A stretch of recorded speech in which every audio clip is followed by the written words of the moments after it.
Hello ਦੋਸਤੋ, most welcome ਇੱਕ ਹੋਰ ਲੈਕਚਰ ਦੇ ਵਿੱਚ। ਤਾਂ ਲੈਕਚਰ ਨੰਬਰ 5 ਤੇ ਚੈਪਟਰ ਨੰਬਰ ਵੀ 5 ਆਪਣਾ ਅੱਜ ਫਿਜ਼ਿਕਸ ਦਾ ਸਾਊਂਡ, ਠੀਕ ਹੈ, ਧੁਨੀ ਜਿਹਨੂੰ ਕਹਿ ਦਿੰਦੇ ਆਪਾਂ ਪੰਜਾਬੀ ਦੇ ਵਿੱਚ।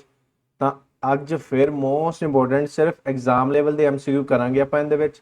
ਤਾਂ ਜਿਹੜੇ ਬੱਚਿਆਂ ਨੂੰ ਰਹਿੰਦਾ ਕਿ ਸਰ ਤੁਸੀਂ ਪੰਜਾਬੀ ਦੇ ਵਿੱਚ ਕਰਾਉਣੇ, ਇੰਗਲਿਸ਼ ਵਿੱਚ ਨਹੀਂ ਕਰਾਉਂਦੇ, ਮੈਂ ਵਾਰ-ਵਾਰ ਕਹਿੰਦਾ ਕਿ ਲੈਕਚਰ ਨੂੰ ਸਿਰਫ ਧਿਆਨ ਨਾਲ ਸੁਣੋ। ਤੁਹਾਨੂੰ ਸਾਰੀਆਂ ਚੀਜ਼ਾਂ ਨਾਲ ਮੈਂ ਇੰਗਲਿਸ਼ ਦੇ ਵਿੱਚ ਵੀ ਦੱਸਦਾ ਰਹਿਣਾ।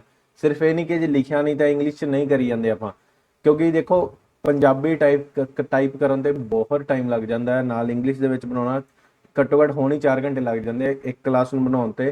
ਤਾਂ ਫਿਰ ਤਾਂ 6-7 ਘੰਟੇ ਲੱਗ ਜਾਣਗੇ, ਫਿਰ ਆਪਾਂ ਹੋਰ ਕਲਾਸਿਸ ਨਹੀਂ ਬਣਾ ਪਾਵਾਂਗੇ ਜੇ ਸ਼ੁਰੂ ਕਰਨੀਆਂ ਹੋਈਆਂ ਨੈਕਸਟ, ਠੀਕ ਹੈ। ਤਾਂ ਹੀ ਨਾਲ ਥੋੜਾ ਜਿਹਾ ਕੋਆਪਰੇਟ ਕਰ ਲਿਆ ਕਰੋ। ਜੇ ਕੁਝ ਲੱਗੇ ਡਾਊਟ ਕਿ ਸਰ ਆ ਕੁਐਸਚਨ ਨਹੀਂ ਸਮਝ ਆਇਆ, ਫਿਰ ਮੈਨੂੰ ਦੱਸਿਆ ਕਰੋ ਕਿ ਸਰ ਇਹਨੂੰ ਇੰਗਲਿਸ਼ 'ਚ ਦੱਸੋ, ਸਮਝਾਇਆ ਨਹੀਂ ਤੁਸੀਂ। ਤਾਂ ਦੂਸਰੀ ਗੱਲ ਕਿ ਇਹਨੂੰ ਥਿਊਰੀ ਵੀ ਨਾਲ ਮੈਂ ਦੱਸਦਾ ਰਹਿਣਾ, ਜੇ ਸਮਝਾਉਣਾ ਫਿਰ ਹੀ ਕਹਿ ਲਓ ਕਿ ਤੁਹਾਨੂੰ ਐਮਸੀਕਿਊ ਸਮਝ ਆਉਂਦੀ ਹੈ। ਅਦਰਵਾਈਜ਼ ਇਹ ਤਾਂ ਹੈ ਨਹੀਂ ਕਿ ਮੈਂ ਕੁਐਸਚਨ ਪੜ੍ਹਦਾ ਫਿਰ ਆਪਸ਼ਨਾਂ ਦੇ ਵਿੱਚੋਂ ਦੱਸ ਦਿੰਦਾ ਕਿ ਇਹ ਰਾਈਟ ਆਨਸਰ ਹੈ, ਤਾਂ ਫਿਰ ਤੁਸੀਂ ਕਹੋ ਕਿ ਸਰ ਤੁਸੀਂ ਤਾਂ ਸਿੱਧਾ ਕਰਾਈ ਜਾਂਦੇ। ਮੈਂ ਨਾਲ ਡਿਟੇਲ ਦੇ ਵਿੱਚ ਦੱਸਦਾ ਇੱਕ ਇੱਕ ਚੀਜ਼। ਤਾਂ ਸ਼ੁਰੂ ਕਰਦੇ ਹਾਂ ਹੁਣ ਬਿਨਾਂ ਟਾਈਮ ਵੇਸਟ ਕੀਤੇ। ਹੁਣ ਦੇਖੋ ਫਸਟ ਕੀ ਆਪਣੇ ਕੋਲੇ ਕਿ ਵੌਇਸ ਬਾਕਸ ਹੈ ਜਿਹੜਾ ਆਪਣਾ, ਉਹਨੂੰ ਕੀ ਕਿਹਾ ਜਾਂਦਾ। ਹੁਣ ਇਹਦੇ ਵਿੱਚ ਇੰਗਲਿਸ਼ ਦੇ ਵਿੱਚ ਤਾਂ ਆਪਾਂ ਇਹਨੂੰ ਕੁਝ ਕਰਨ ਦੀ ਲੋੜ ਹੀ ਨਹੀਂ ਕਿ ਇਹਦੇ ਵਿੱਚ ਆਪਾਂ ਵੌਇਸ ਬਾਕਸ ਲਿਖ ਸਕਦੇ ਹਾਂ ਇਕੱਲਾ, ਠੀਕ ਹੈ। ਹੋਰ ਕੁਝ ਵੀ ਹੈ ਨਹੀਂ ਇਹਦੇ ਵਿੱਚ। ਨਾਮ ਚੇਂਜ ਕੀਤੇ ਹੁੰਦੇ ਆ, ਡਰਦੇ ਰਹਿੰਦੇ ਬੱਚੇ ਕਿ ਪੰਜਾਬੀ ਹੈ ਇੰਗਲਿਸ਼ ਹੈ। ਹੁਣ ਦੇਖੋ ਆਪਸ਼ਨ ਨੰਬਰ ਏ ਪੇਟ, ਦਿਲ, ਲਿਰਿਕਸ ਤੇ ਮੂੰਹ। ਤਾਂ ਆਪਣਾ ਰਾਈਟ ਆਪਸ਼ਨ ਕੀ ਆਊਗਾ ਇਹਦਾ? ਉਹ ਆਊਗਾ ਆਪਣੇ ਕੋਲੇ ਆਪਸ਼ਨ ਨੰਬਰ ਸੀ। ਇੰਗਲਿਸ਼ 'ਚ ਵੀ ਸੇਮ ਹੀ ਹੈ ਇਹ, ਠੀਕ ਹੈ, ਇਹ ਨਹੀਂ ਕਿ ਹੋਰ ਕੁਝ ਹੈਗਾ ਇਹਦੇ ਵਿੱਚ, ਸੇਮ ਹੀ ਆ। ਨੈਕਸਟ ਚਲਦੇ ਆ। ਆਵਾਜ਼ ਇੱਕ ਕਿਸਮ ਦੀ ਹੈ। ਆਵਾਜ਼ ਇੱਕ ਕਿਸਮ ਦੀ ਕੀ ਹੈ ਆਪਣੇ ਕੋਲੇ? ਕੰਮ ਹੈ, ਊਰਜਾ ਹੈ, ਬਲ ਹੈ ਜਾਂ ਦਬਾਅ। ਇੱਕ ਚੀਜ਼ ਧਿਆਨ 'ਚ ਰੱਖਿਓ ਕਿ ਆਵਾਜ਼ ਹੈ ਜਿਹੜੀ ਆਪਣੇ ਕੋਲੇ, ਠੀਕ ਹੈ, ਜਿਹੜੀ ਪਹਿਲਾਂ ਤਾਂ ਸਾਊਂਡ ਹੈ ਜਿਹੜੀ ਉਹ ਇੱਕ ਤਰ੍ਹਾਂ ਦੀ ਕੀ ਹੈ, ਵਾਈਬ੍ਰੇਸ਼ਨ ਆ, ਠੀਕ ਹੈ। ਉਹ ਕੀ ਹੈ ਆਪਣੇ ਕੋਲੇ? ਵਾਈਬ੍ਰੇਸ਼ਨ ਹੈ। ਤਾਂ ਆਪਣਾ ਰਾਈਟ ਆਪਸ਼ਨ ਕੀ ਆ ਗਿਆ ਆਪਣੇ? ਉਹ ਹੈਗੀ ਹੈ ਊਰਜਾ, ਠੀਕ ਹੈ। ਆਵਾਜ਼ ਇੱਕ ਕਿਸਮ ਦੀ ਕੀ ਹੈ ਆਪਣੇ ਕੋਲੇ? ਊਰਜਾ। ਨੈਕਸਟ ਚਲਦੇ ਆ। ਮਨੁੱਖੀ ਕੰਨ ਦੀ ਸੁਣਨ ਦੀ ਸੀਮਾ ਹੈ। ਮੋਸਟ ਇੰਪੋਰਟੈਂਟ ਕੁਐਸਚਨ ਹੈ। ਜਿੰਨਾ ਸੌਖਾ ਕੁਐਸਚਨ ਹੈ ਓਨਾ ਹੀ ਇੰਪੋਰਟੈਂਟ ਹੈ, ਕਿਉਂਕਿ ਇਹ ਬਹੁਤ ਕਹਿ ਲਓ ਚਾਂਸਿਸ ਹੈਗੇ ਆ ਕਿ ਐਗਜ਼ਾਮ ਦੇ ਵਿੱਚ ਐ ਤੇ ਐ ਹੀ ਪੁੱਛਿਆ ਜਾਊਗਾ। ਤਾਂ ਆਪਣਾ ਰਾਈਟ ਆਪਸ਼ਨ ਕੀ ਆਊਗਾ? ਇਹ ਤਾਂ ਸਾਰੇ ਬੱਚਿਆਂ ਨੂੰ ਪਤਾ ਹੀ ਹੋਊਗਾ ਕਿ ਮਨੁੱਖੀ ਕੰਨ ਦੀ ਜਿਹੜੀ ਸੁਣਨ ਦੀ ਸੀਮਾ ਕੀ ਹੈ, 20 ਹਰਟਸ ਤੋਂ 20,000 ਹਰਟਸ, 20 ਹਰਟਸ ਤੋਂ ਘੱਟ, 20 ਹਰਟਸ ਤੋਂ 25,000 ਹਰਟਸ ਤੇ 20 ਹਰਟਸ ਤੋਂ 20,000 ਹਰਟਸ ਤੋਂ ਵੱਧ। ਤਾਂ ਹੁਣ ਇਹਦੇ ਵਿੱਚ ਕੀ ਹੈ, ਇਹਦੀ ਆਪਸ਼ਨ ਤਾਂ ਪਹਿਲਾਂ ਆਪਣੀ ਜਿਹੜੀ ਥਰਡ ਦੀ ਆ ਉਹ ਰਾਈਟ ਹੈਗੀ ਆਪਣੇ ਕੋਲ, ਆਪਸ਼ਨ ਨੰਬਰ ਏ, ਠੀਕ ਹੈ। ਕਈ ਵਾਰੀ ਪਤਾ ਕੀ ਹੁੰਦਾ ਐਗਜ਼ਾਮ ਦੇ ਵਿੱਚ ਨਾ, ਆ ਲਿਖਿਆ ਹੋ ਸਕਦਾ 220 ਕਿਲੋ ਹਰਟਸ, ਠੀਕ ਹੈ। ਇੱਥੇ ਕਨਫਿਊਜ਼ ਨਹੀਂ ਹੋਣਾ, ਇਹ ਆਨਸਰ ਵੀ ਆਪਣਾ ਰਾਈਟ ਹੋਊਗਾ, ਕਿਉਂਕਿ ਇੱਥੇ ਇਹਨੂੰ ਜਿਹੜਾ ਹਰਟਸ ਨੂੰ 20,000 ਨੂੰ 20 ਕਿਲੋ ਹਰਟਸ ਦੇ ਵਿੱਚ ਚੇਂਜ ਕਰਤਾ। ਜਿਵੇਂ ਗ੍ਰਾਮ ਨੂੰ ਆਪਾਂ 20,000 ਗ੍ਰਾਮ ਨੂੰ ਕੀ ਕਰ ਦਈਏ ਕਿ ਇਹਨੂੰ ਕਿਲੋਗ੍ਰਾਮ ਦੇ ਵਿੱਚ ਕਰਨਾ, ਤਾਂ 20 ਕਿਲੋਗ੍ਰਾਮ ਹੋ ਗਿਆ ਆਪਣੇ ਕੋਲੇ, ਇਹੀ ਹੋ ਗਿਆ ਨਾ। ਉਵੇਂ ਸੇਮ ਕੰਸੈਪਟ ਹੈ। ਇਸ ਚੀਜ਼ 'ਚ ਕਨਫਿਊਜ਼ ਨਹੀਂ ਹੋਣਾ ਤੁਸੀਂ ਕਿ ਸਰ ਤੁਸੀਂ ਤਾਂ 20,000 ਹਰਟਸ ਕਰਾਇਆ ਸੀ, ਉਹ ਮੈਂ ਹਰਟਸ ਕਰਾਇਆ। ਇਹ ਕਿਲੋ ਹਰਟਸ ਵੀ ਚੇਂਜ ਕਰਕੇ ਤੁਹਾਨੂੰ ਦੇ ਸਕਦੇ ਆ ਆਪਸ਼ਨ ਦੇ ਵਿੱਚ, ਉੱਥੇ ਕਨਫਿਊਜ਼ ਨਾ ਹੋਇਓ। ਧਿਆਨ ਨਾਲ ਪੜ੍ਹ ਲਿਓ ਕਿ ਕੀ ਪੁੱਛਿਆ ਉਹਨਾਂ ਨੇ। ਆਵਾਜ਼ ਦੀ ਪਿਚ ਹੈ ਜਿਹੜੀ ਕਿਸ ਦੁਆਰਾ, ਜਿਹੜੇ ਇਹਨਾਂ ਵਿੱਚੋਂ ਕਿਹੜੀ ਚੀਜ਼ ਦੁਆਰਾ ਨਿਰਧਾਰਿਤ ਕੀਤੀ ਜਾਂਦੀ ਹੈ, ਠੀਕ ਹੈ। ਧਿਆਨ ਨਾਲ ਆਨਸਰ ਕਰਦੇ ਹਾਂ ਹੁਣ ਕਿ ਆਵਾਜ਼ ਦੀ ਜਿਹੜੀ ਪਿਚ ਹੈ, ਠੀਕ ਹੈ, ਜਿਹੜੀ ਪਿਚ ਹੈ ਇਹਨਾਂ ਵਿੱਚੋਂ ਕਿਸ ਦੁਆਰਾ ਨਿਰਧਾਰਿਤ ਕੀਤੀ ਜਾਂਦੀ ਹੈ? ਬਾਰੰਬਾਰਤਾ ਨੂੰ ਇੰਗਲਿਸ਼ ਦੇ ਵਿੱਚ ਕਹਿੰਦੇ ਆ ਫ੍ਰੀਕੁਐਂਸੀ, ਠੀਕ ਹੈ। ਬਾਰੰਬਾਰਤਾ ਨੂੰ ਇੰਗਲਿਸ਼ ਦੇ ਵਿੱਚ ਕਹਿੰਦੇ ਆ ਫ੍ਰੀਕੁਐਂਸੀ। ਗਤੀ, ਐਂਪਲੀਟਿਊਡ। ਐਂਪਲੀਟਿਊਡ ਕੀ ਹੁੰਦਾ ਹੁਣ ਆਪਣੇ ਕੋਲੇ? ਆ ਦੇਖੋ ਆਪਣੇ ਕੋਲੇ ਟਰਾਂਸਵਰਸ ਵੇਵਸ ਹੈ, ਠੀਕ ਹੈ। ਧਿਆਨ ਦਿਓ ਇੱਧਰ, ਇਹ ਵੇਵਸ ਦਾ ਵੀ ਮੈਂ ਸਾਰਾ ਕੰਸੈਪਟ ਦੱਸ ਦਿੰਦਾ, ਪਰ ਪਹਿਲਾਂ ਇਹ ਦੇਖ ਲਓ ਕਿ ਐਂਪਲੀਟਿਊਡ ਕੀ ਹੁੰਦਾ, ਫਿਰ ਨਾ ਕਿਉਂ ਕਿ ਸਰ ਦੱਸਿਆ ਨਹੀਂਗਾ। ਆਪਣੇ ਕੋਲ ਕੀ ਹੈ, ਆ ਹੁੰਦੀ ਹੈ ਆਪਣੇ ਕੋਲੇ ਮੀਨ ਵਾਲੀ ਪੋਜੀਸ਼ਨ, ਜਿਹੜੀ ਸਟਾਰਟਿੰਗ ਨੀਵੇਂ ਵਾਲੀ ਪੋਜੀਸ਼ਨ ਹੋ ਗਈ, ਠੀਕ ਹੈ। ਆ ਟੌਪ ਵਾਲੀ ਪੋਜੀਸ਼ਨ ਹੋ ਗਈ ਆਪਣੇ ਕੋਲੇ। ਜਿਹੜੀ ਇਹਨਾਂ ਦੋਵਾਂ ਦੀ ਲੈਂਥ ਹੈ ਨਾ, ਇਹਨਾਂ ਦੀ ਆਹ ਵਾਲੇ ਜਿਹੜੇ ਵਿੱਚ ਗੈਪ ਹੈ ਆਪਣੇ ਕੋਲੇ, ਪਹਾੜ ਦੇ ਵਿੱਚ ਵਾਲੇ ਗੈਪ ਹੈ ਜਿਹੜੇ, ਇਹਨਾਂ ਦੋਵਾਂ ਦੀ ਲੈਂਥ ਨੂੰ ਕੀ ਕਿਹਾ ਜਾਂਦਾ? ਉਹਨੂੰ ਕਿਹਾ ਜਾਂਦਾ ਐਂਪਲੀਟਿਊਡ, ਠੀਕ ਹੈ। ਉਹਨੂੰ ਕੀ ਕਿਹਾ ਜਾਂਦਾ?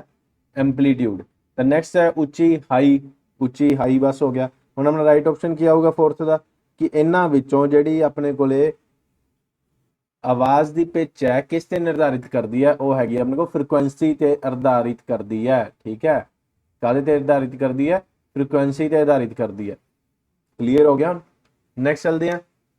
ਸਬ ਸੋਨਿਕ ਧੁਨੀ ਦੀ ਬਾਰੰਬਾਰਤਾ ਹੈ। ਬਾਰੰਬਾਰਤਾ ਫ੍ਰੀਕੁਐਂਸੀ ਸਬ ਸੋਨਿਕ ਸਾਊਂਡ ਦੀ, ਠੀਕ ਹੈ। ਸਬ ਸੋਨਿਕ ਸਾਊਂਡ ਦੀ ਜਿਹੜੀ ਫ੍ਰੀਕੁਐਂਸੀ ਹੈ, ਠੀਕ ਹੈ, ਉਹ ਇਹਨਾਂ ਵਿੱਚੋਂ ਕਿਹੜੀ ਹੈ। ਹੁਣ ਤਿੰਨ ਤਰ੍ਹਾਂ ਦੀਆਂ ਹੁੰਦੀਆਂ, ਪਹਿਲਾਂ ਉਹ ਸਮਝ ਲਓ, ਫਿਰ ਤੁਹਾਨੂੰ ਆਨਸਰ ਆਟੋਮੈਟਿਕ ਹੀ ਪਤਾ ਲੱਗ ਜਾਣਾ। ਇੱਕ ਤਾਂ ਹੋ ਗਈ ਸਬਸੋਨਿਕ, ਇੱਕ ਹੋ ਗਈ ਸੋਨਿਕ, ਇੱਕ ਹੋ ਗਈ ਅਲਟਰਾਸੋਨਿਕ। ਠੀਕ ਹੈ, ਅਲਟਰਾਸੋਨਿਕ ਸਾਊਂਡ, ਸਾਊਂਡ ਤੇ ਸਾਊਂਡ।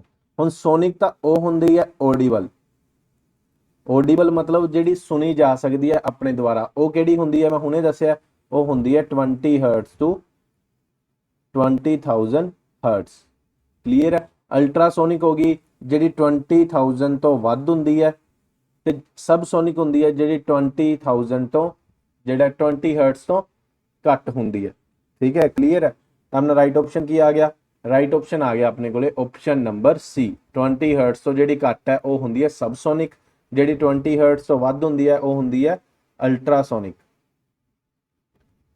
ਹੁਣ ਕਲੀਅਰ ਹੋ ਗਿਆ ਨਾ।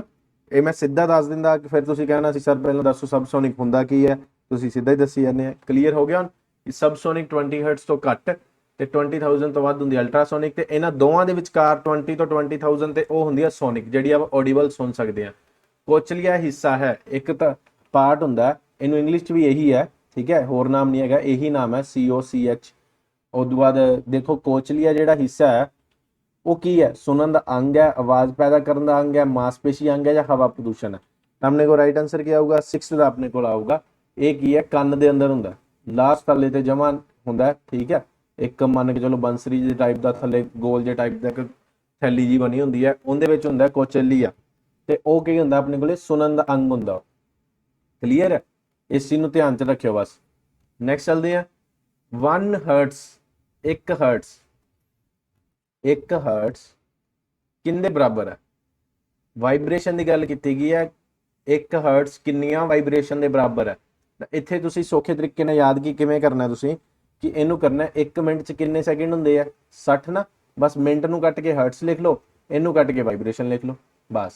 ਇਹਦਾ ਰਾਈਟ ਆਪਸ਼ਨ ਕੀ ਆ ਗਿਆ, ਆਪਸ਼ਨ ਨੰਬਰ ਸੀ। ਠੀਕ ਹੈ, 7th ਦਾ ਆਪਣੇ ਕੋਲ ਕੀ ਆ ਗਿਆ, ਆਪਸ਼ਨ ਨੰਬਰ ਸੀ। ਜਿੰਨਾ ਸੌਖਾ ਹੋ ਸਕਦਾ ਮੈਂ ਕਰਾਉਣ ਦੀ ਕੋਸ਼ਿਸ਼ ਕਰਦਾ, ਕਿ ਉਹ ਤੁਹਾਨੂੰ ਮੈਂ ਟਿਪੀਕਲ ਜਿੰਨਾ ਕਹਿ ਲਓ ਵਾੜੀ ਜਾਊਂਗਾ ਅੰਦਰ, ਫਿਰ ਤੁਸੀਂ ਕਹੋਗੇ ਸਰ ਇਹਦੀ ਐਕਸਪਲੇਨੇਸ਼ਨ ਵੀ ਸਾਨੂੰ ਚਾਹੀਦੀ ਹੈ, ਫਿਰ ਮੈਂ ਉਹਦੀ ਐਕਸਪਲੇਨੇਸ਼ਨ ਦਊਂਗਾ, ਫਿਰ ਤੁਸੀਂ ਕਹੋਗੇ ਸਰ ਇਹਦਾ ਦਿਮਾਗ 'ਚ ਨਹੀਂ ਬੈਠਦੀ, ਇਹਨੂੰ ਬਿਠਾਈਏ ਕਿਵੇਂ। ਤਾਂ ਹੀ ਮੈਂ ਤੁਹਾਨੂੰ ਸਿੱਧਾ ਸਿੱਧਾ ਸੌਖੇ ਟ੍ਰਿਕਸ ਕਹਿ ਲਓ ਕਿ ਸਿੱਧੀਆਂ ਦੱਸੀ ਜਾਂਦਾ ਬਸ। 1 ਹਰਟਸ 'ਤੇ ਕਿੰਨੀਆਂ ਵਾਈਬ੍ਰੇਸ਼ਨ ਹੁੰਦੀਆਂ 1 ਮਿੰਟ ਦੇ ਵਿੱਚ, 1 ਮਿੰਟ 'ਚ 60 60 ਹੋ ਗਈਆਂ ਬਸ। ਠੀਕ ਹੈ, ਨੈਕਸਟ ਚੱਲਦੇ ਹਾਂ। ਸਾਊਂਡ ਲੰਘ ਨਹੀਂ ਸਕਦਾ, ਇਹਨਾਂ ਵਿੱਚੋਂ ਸਾਊਂਡ ਕਿਹੜੀ ਚੀਜ਼ ਦੇ ਵਿੱਚੋਂ ਲੰਘ ਨਹੀਂ ਸਕਦਾ। ਠੀਕ ਹੈ, ਇਹਨਾਂ ਵਿੱਚੋਂ ਕਿਹੜੀ ਚੀਜ਼ ਵਿੱਚੋਂ ਧੁਨੀ ਹੈ ਜਿਹੜੀ ਸਾਊਂਡ ਹੈ ਉਹ ਲੰਘ ਨਹੀਂ ਸਕਦਾ। ਹਵਾ ਹੋ ਗਿਆ, 에ਅਰ ਆਪਣੀ, ਠੀਕ ਹੈ, ਆ ਹੋ ਗਿਆ ਵਾਟਰ, ਆ ਫਿਰ ਹਵਾ ਲਿਖਿਆ ਹੋਇਆ ਇੱਥੇ, ਇੱਥੇ ਆਪਾਂ ਠੋਸ ਕਰ ਦਿੰਨੇ ਆ ਸੋਲਿਡ। ਤੇ ਇੱਕ ਹੋ ਗਿਆ ਵੈਕਿਊਮ। ਵੈਕਿਊਮ ਨੂੰ ਵੈਸੇ ਤਾਂ ਹੀ ਇੰਗਲਿਸ਼ ਦੇ ਵਿੱਚ ਵੀ ਇਹੀ ਹੈ ਨਾ, ਪਰ ਇਹਨੂੰ ਪੰਜਾਬੀ ਦੇ ਵਿੱਚ ਕਹਿ ਦਿੰਦੇ ਆਪਾਂ ਪਿਓਰ ਦੇ ਵਿੱਚ ਖਲਾ।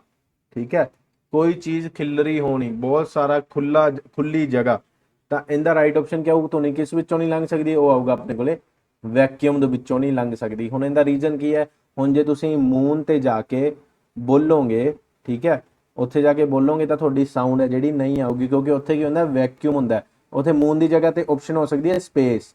ਸਪੇਸ ਵੀ ਕਾਹਦਾ ਹਿੱਸਾ ਹੈ, ਵੈਕਿਊਮ ਦਾ ਹਿੱਸਾ। ਉੱਥੇ 에ਅਰ ਨਹੀਂ ਹੁੰਦੀ, ਠੀਕ ਹੈ, ਜਾਂ ਕਹਿ ਲਓ ਐਟਮੋਸਫੇਅਰ ਹੀ ਨਹੀਂ ਹੁੰਦਾ ਗਾ, ਤਾਂ ਕਰਕੇ ਉੱਥੇ ਕੀ ਹੈ, ਤੁਹਾਡੀ ਸਾਊਂਡ ਹੈ ਜਿਹੜੀ ਭਲਾਂ ਦੀ ਜਿੰਨੀ ਮਰਜ਼ੀ ਨੇੜੇ ਖੜੇ ਹੋ ਕਿਸੇ ਦੇ, ਉਹ ਸੁਣੂਗੀ ਨਹੀਂ ਦੂਸਰੇ ਬੰਦੇ ਨੂੰ।